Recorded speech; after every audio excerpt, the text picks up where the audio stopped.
Donald Trump qui vient de déclarer donc dans son premier discours à Tel Aviv qu'il y avait en ce moment une rare opportunité pour la paix au Proche-Orient.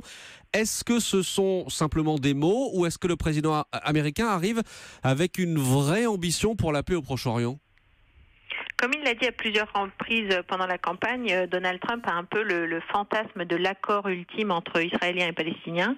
Et donc, il aimerait vraiment voir se réaliser une sorte d'aboutissement positif sur ce front-là. Donc, en effet, ce ne sont pas que des mots, il y a une vraie intention de l'administration Trump de bouger sur le dossier. Il y a une intention, mais est-ce qu'il a un chemin en tête ?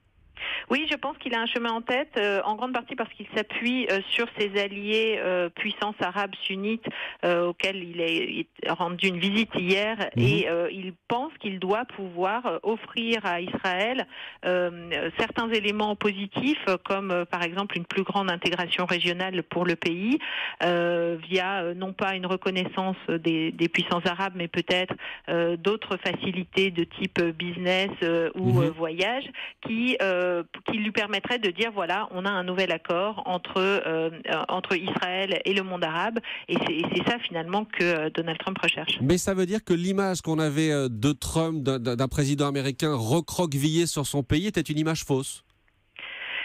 Oui, c'est une image fausse parce que ce qu'il a dit avant tout, c'est America First, c'est-à-dire ce sont les intérêts américains en premier. Ça ne veut pas dire, c'est pas la même chose que de l'isolationnisme.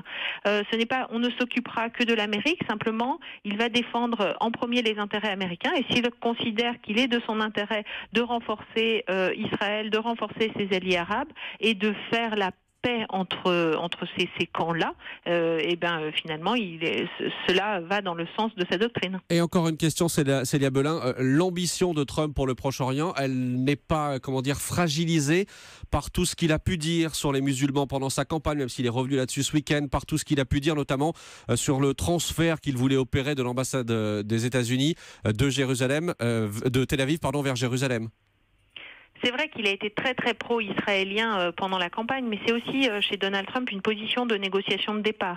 Il fixe toujours des positions excessives à outrance, donc il a été extrêmement pro-israélien. Et puis maintenant, s'il fait des gestes en direction des musulmans ou des Palestiniens ou des puissances arabes, ce sera considéré comme positif. Et puis il a bien démontré hier qu'il a tout à fait le soutien des grands pays arabes de la région qui trouvent son discours finalement qui ne se porte pas du tout sur les droits de l'homme et qui a un discours purement d'intérêt et de business comme quelque chose de très positif. Merci Célia Belin, merci d'avoir été en direct avec nous. Je rappelle que vous êtes chercheuse à l'université Paris 2.